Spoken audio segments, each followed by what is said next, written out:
الحمد لله الحمد لله رب العالمين والصلاة والسلام على سيد الأنبياء والمرسلين وعلى آله وصحبه وأزواجه أجمعين. أما بعد فأعوذ بالله من الشيطان الرجيم. بسم الله الرحمن الرحيم. اقتلوا يوسف أو اطرحوه أرضا يخل لكم وجه أبيكم وتكونوا من بعده قوما صالحين. قال قائل منهم لا تقتلوا يوسف وألقوه في غيابة الجب يلتقطه بعض السيارة إن كنتم فاعلين. صدق الله العظيم. إن الله وملائكته يصلون على النبي يا أيها الذين آمنوا صلوا عليه وسلموا تسليما. اللهم صل على سيدنا ومولانا محمد مبارک وسلم وصلی علیہ. الصلاة والسلام علیک یا نبی الحرمین. الصلاة والسلام علیک یا جد الحسن والحسین. الصلاة والسلام علیک یا خاتم النبیین. الصلاة والسلام علیک یا نبی الحرمین.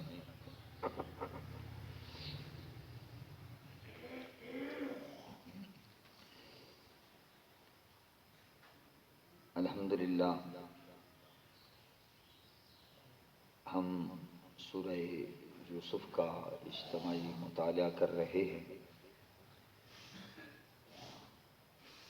اور بندہ ناچیز نے آپ کے سامنے سورہ یوسف کی آیت نمبر 9 اور 10 تلاوت کرنے کی سعادت حاصل کی ہے اور آپ حضرات نے سننے کا شرف حاصل کیا. قرآن حکیم نقل کرتا ہے یوسف علیہ السلام کے بھائیوں کے الفاظ. نقتلوا یوسف او اطرحوہ. بھائی جمع ہوئے اور کہنے لگے قتل کر ڈالو یوسف علیہ السلام کو یا دور پھینک آؤ اسے کسی علاقہ میں، یوں تنہا ہو جائے گا تمہاری طرف تمہارے باپ کا رخ. وَتَكُونُوا مِن بَعْدِهِ قَوْمًا صَالِحِينَ. اور اس کے بعد توبہ کر کے نیک قوم بن جانا. تو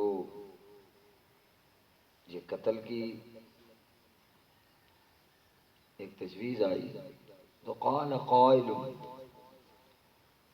تو ایک کہنے والے نے کہا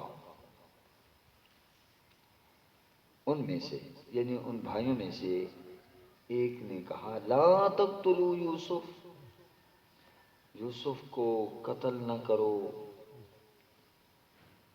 وَأَلْقُوهُ فِي غِيَابَةِ الْجُبِّ. اگر تم کچھ کرنا ہی چاہتے ہو تو پھر ایسا کرو پھینک دو اسے کسی گہرے کنویں کی تاریک تہ میں، اندھے کنویں میں، گہرے کنویں میں. گہرا کنواں اندھا کنواں میں ہوتا ہے کہ کوئی چیز ڈالی جائے تو وہ نظر نہ آئے، دکھائی نہ دے کہ کہاں پڑی ہے. جب تک تو بعد السیارہ، اٹھا لیں گے اسے کوئی راہ چلتے مسافر. ان کنتم فاعلین، اگر تم نے کچھ کرنا ہی ہے. قرآن حکیم کہہ رہا ہے کہ بھائیوں کے دل کے اندر یہ بات آئی کہ دیکھو ہمارے والد گرامی یوسف علیہ السلام سے بہت پیار کرتے ہیں اور یہ ان سے برداشت نہیں ہو رہا تھا. تو اب پروگرام بنانے لگے کہ کیسے ہٹائیں. تو یہ تجویز آئی پہلے کہ قتل کر دیا جائے. تو ظاہر ہے انسان تھے اور پیغمبر کے بیٹے بھی تھے. جب قتل کی بات آئی تو اس پر بڑی عجیب سی بات ہوئی. تھوڑا سا گھبراہٹ بھی ہوئی کہ قتل کر دینا تو ٹھیک نہیں ہے، قتل تو بہت بڑا جرم ہے. تو ان بھائیوں میں سے ایک نے کہا بھی صحیح، جو غالباً شمعون تھا یا یہودا تھا یا یہوذا بھی لکھا ہوا ہے. تو بھائیوں میں سے ایک نے کہا بھی یہ بہت سنگ دلانہ تجویز ہے، آخر بھائی ہیں، قتل نہ کرو. البتہ میری تجویز یہ ہے کہ کسی گہرے کنویں میں ڈال دو تو کوئی راہ چلتا قافلہ اٹھا دے گا. اپنے سر قتل نہ لو. ظاہر قتل تو قتل ہے، اللہ معاف فرمائے. قرآن پاک میں آتا ہے من قتل مؤمنا متعمدا فجزاؤ جہنم. جس نے جان بوجھ کر کسی مومن کو قتل کیا اس کی سزا تو جہنم. نعوذ باللہ من ذالک. اور حدیث پاک میں آتا ہے سباب المسلم فسوق و قتالہ کفر. مسلمان کو گالی دینا گناہ کا کام ہے اور اسے قتل کرنا کفر ہے، کافرانہ عمل ہے. اللہ اکبر. اللہ تعالیٰ ایسی باتوں سے محفوظ فرمائے. تو ٹھیک ہے بھائی، ایسا کر دو، توبہ کر لینا، توبہ کا دروازہ کھلا ہے. تو اگر تم ایسا کرنا چاہتے ہو تو یہ کر سکتے ہو، قتل نہ کرو، اندھے کنویں میں جا کے پھینکاؤ. تو اب یہ تجویز سامنے آئی، چلو جی قتل تو نہیں کرتے، ان کو جا کر کسی اندھے کنویں کی نظر کر کے آتے. پھر والد صاحب کی ساری توجہ ہماری طرف ہو جائے گی. بڑی عجیب سی ان کے دل کے اندر بات پیدا ہوگی، دیکھو ہم بڑے ہیں، ہم کماتے ہیں، ہم سپورٹ کرتے ہیں خاندان کو. ان کا حال دیکھو، وہ گود میں بیٹھے ہوتے ہیں، ابا حضور ان سے پیار کر رہے ہوتے ہیں. یہ بڑی عجیب سی بات ہے. تو اب انہوں نے کہا کہ اب ان کو ساتھ لے جانا یہ تو بڑا مشکل کام ہے.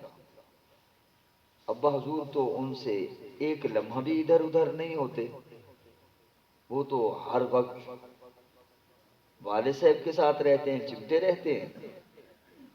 تو یہ کیسے ہوگا؟ تو دل میں خیال آ گیا کہ ہم سیر و تفریح کا بہانہ بناتے ہیں، کھیل کود کا، کہ ہم بھی جا رہے ہیں، دوڑ لگائیں گے تو یہ بھی ہمارے بھائی ہیں، یہ بھی دوڑ لگائیں گے ہمارے ساتھ. تو اب آ گئے. قرآن کہتا ہے قالوا یا ابانا ما لک لا تأمنا علی یوسف وانا له لناصحون. سبحان اللہ. تو یعنی یہ جو کچھ طے ہو گیا کہ ایسا کرنا ہے، تو انہوں نے آ کر کہا اے ہمارے والد گرامی، کیا ہوا آپ کو کہ آپ ہمارا اعتبار ہی نہیں کرتے؟ یعنی آپ اعتبار ہی نہیں کرتے ہم پر یوسف علیہ السلام کے بارے میں. وَإِنَّا لَهُ لَنَاصِحُونَ. حالانکہ ہم تو اس کے سچے خیر خواہ ہیں، ہم تو بہی خواہ ہیں، ہمارے بھائی ہیں، چھوٹے ہیں، ہم پر اعتماد کریں. لگتا ہے کہ پہلے بھی وہ عرض کر چکے تھے، تو حضرت یعقوب علیہ السلام نے انکار کر دیا ہوگا، اب پھر آئے تو یہ الفاظ بول رہے ہیں۔ آخر کیا وجہ ہے کہ آپ ہم پہ اعتبار نہیں کرتے، اعتماد نہیں کرتے؟ ہم تو اس کے خیر خواہ ہیں۔ ارسلوا معنا غدا يرتع ويلعب، اور ساتھ یہ بھی عرض کر دیا کہ آپ بھیجیے اسے ہمارے ساتھ۔ غدن کا معنی ہوتا ہے کل۔ قرآن پاک میں بھی ویسے عربی زبان کے اندر امس کا معنی بھی کل ہوتا ہے اور غد کا معنی بھی کل ہوتا ہے، لیکن فرق یہ ہے کہ امس ایسے کل کو کہتے ہیں جو گزر چکا ہو، اور غد ایسے کل کو کہتے ہیں جو آئے گا۔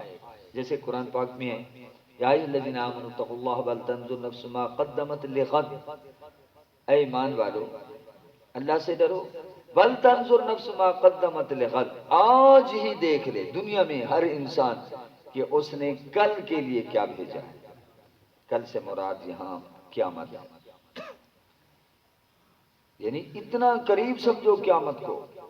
ہم تو کہتے ہیں آئے گی، قرآن نے کہا جیسے آج اور کل جڑے ہوئے ہیں، آج اور کل جڑے ہوئے ہیں، آج کے بعد کل کا آنا یقینی ہے۔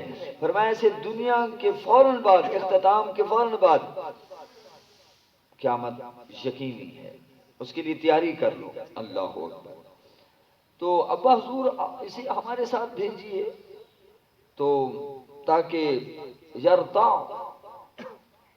خوب کھائے پیے، ویلعب، اور کھیلے کودے، وَإِنَّا لَهُ لَحَافِظُونَ، آپ فکر نہ کیجئے کہ کیا ہوگا، ہم اس کے محافظ ہیں، نگہبان ہیں۔ آخر ہم 11 ہیں تو 10 ہیں، ہم ان کا یقیناً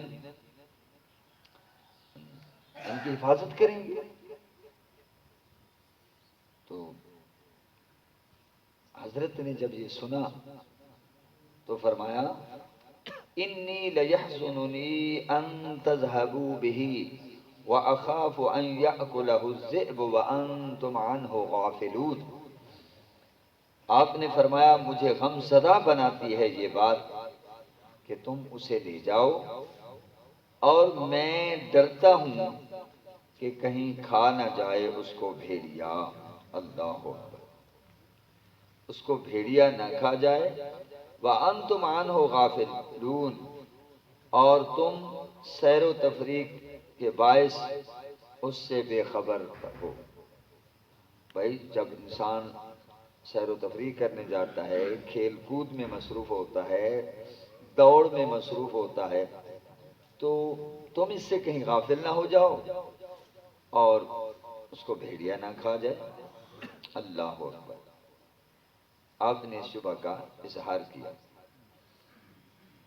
قالوا لئن اکلہ الذئب ونحن عصبہ انا اذا لخاسرون، کہنے لگے اگر کھا جائے اسے بھیڑیا، حالانکہ ہم ایک مضبوط جتھا ہیں، یہ کیسے ہو سکتا ہے کہ ایک بھیڑیا آئے اور ہمارے بھائی کو کھا جائے اور ہمیں پتہ بھی نہ چلے؟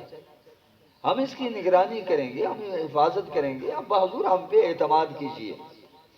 انا اذا لخاسرون، بلا شبہ ہم تو پھر بڑے ضیاءکار ہوئے، پھر تو خسارے میں ہوئے، نقصان اٹھانے والوں میں ہو گئے۔ تو بہرکیف حضرت یعقوب علیہ السلام آمادہ ہو گئے کہ یہ یقین دلا رہے ہیں، چلو وہ بچے ہیں، بچوں کا بھی حق ہوتا ہے، چلو اور بھائی جا رہے ہیں، بھیج دیتے ہیں۔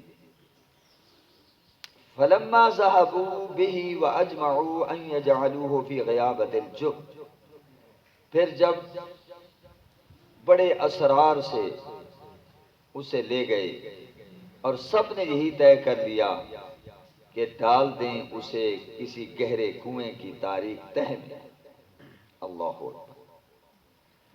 اب پیار سے اٹھایا، والد بھی دیکھ رہے ہیں، ابھی چند قدم ایک بھائی چلتا تو دوسرا لے لیتا، وہ چند قدم چلتا تو تیسرا لے لیتا۔ یعنی حضرت کو یقین دلا رہے ہیں کہ ہم اسے کوئی نقصان نہیں پہنچائیں گے، ہمارے بھائی ہیں، ہم تو پیار کریں گے۔ اور حضرت کچھ قدم چلے بھی صحیح، ظاہر ہے اس سے محبت کا پتہ چلتا ہے۔ اور آپ نے مزید بھی تاکید کی کہ اس بیٹے کو کسی قسم کی تکلیف نہ ہو۔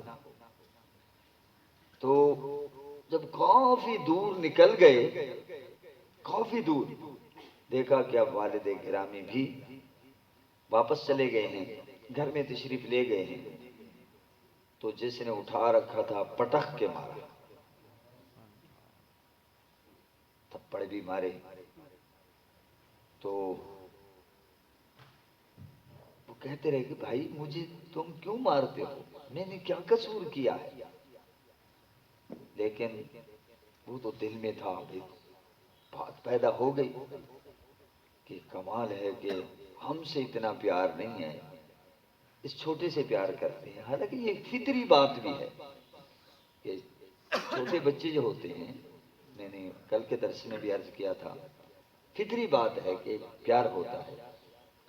اور پھر حضرت یعقوب علیہ السلام تو حضرت یوسف علیہ السلام سے اس لیے پیار کر رہے تھے کہ آپ اپنی نگاہ نبوت سے دیکھ رہے تھے کہ آپ نبوت کے مقام پر سرفراز ہیں۔ اچھا، جب یہ کنویں میں ڈال رہے تھے نا، کنویں میں ڈال رہے تھے، رسی سے باندھا اور لٹکا رہے ہیں، تو حضرت مڈیر سے ایسے یعنی پکڑ کے کھڑے ہو گئے، منت سماجت کرتے رہے، لیکن انہوں نے تو ایک نہ سنی، مارا بھی صحیح، اور یہاں انہوں نے رسی کو کاٹا۔ اب دیکھیے، رسی کو کاٹا، اب گرنے میں تو دیر نہیں لگے گی، تو ادھر رسی کو کاٹا اور وہ یعنی کنویں کی طرف نیچے جا رہے تھے۔ اللہ پاک نے فرمایا جبرائیل جی رب جری، فرمایا اس سے پہلے کہ وہ کنویں میں پہنچے تم جا کر انہیں اپنے پروں میں لے۔ کہاں سدرۃ المنتہا اور کہاں وہ کنواں، اس سے جبرائیل امین کی طاقت کا پتہ چلتا ہے کہ کتنی ان کی پرواز ہے۔ تو قرآن حکیم نے بیان کیا، جب بھائی انہیں پھینک رہے تھے، گرا رہے تھے، رسی کاٹ رہے تھے اور وہ جا رہے تھے، تو اللہ فرماتا ہے وَأَوْحَيْنَا إِلَيْهِ، اور عین اسی وقت ہم نے اس کی طرف وحی کی۔ کن کی طرف؟ حضرت یوسف علیہ السلام کی طرف۔ لَتُنَبِّئَنَّهُمْ، گھبراؤ نہیں، تم ضرور انہیں بِأَمْرِهِمْ، آگاہ کرو گے ان کے اس فعل پر، وَهُمْ لَا يَشْعُرُونَ، اور وہ تیرے رتبہ عالی کو نہیں سمجھتے، کہ گھبراؤ نہیں، آزمائشیں شروع ہیں، ہم تمہارے ساتھ ہیں۔ سبحان اللہ۔ تو ایک وقت آئے گا جو یہ فعل کر رہے ہیں آپ انہیں بتائیں گے کہ تم وہی ہو کہ تم نے میرے ساتھ کیا سلوک کیا، اب میں بھائی ہوں تو میرا رویہ دیکھو۔ تو انشاءاللہ کل کے درس میں بیان کریں گے کس حال میں بھائی واپس پہنچے اور بہانہ کیا بنایا، کل کے درس میں انشاءاللہ بیان کریں گے۔ وآخر دعوانا ان الحمدللہ رب العالمین۔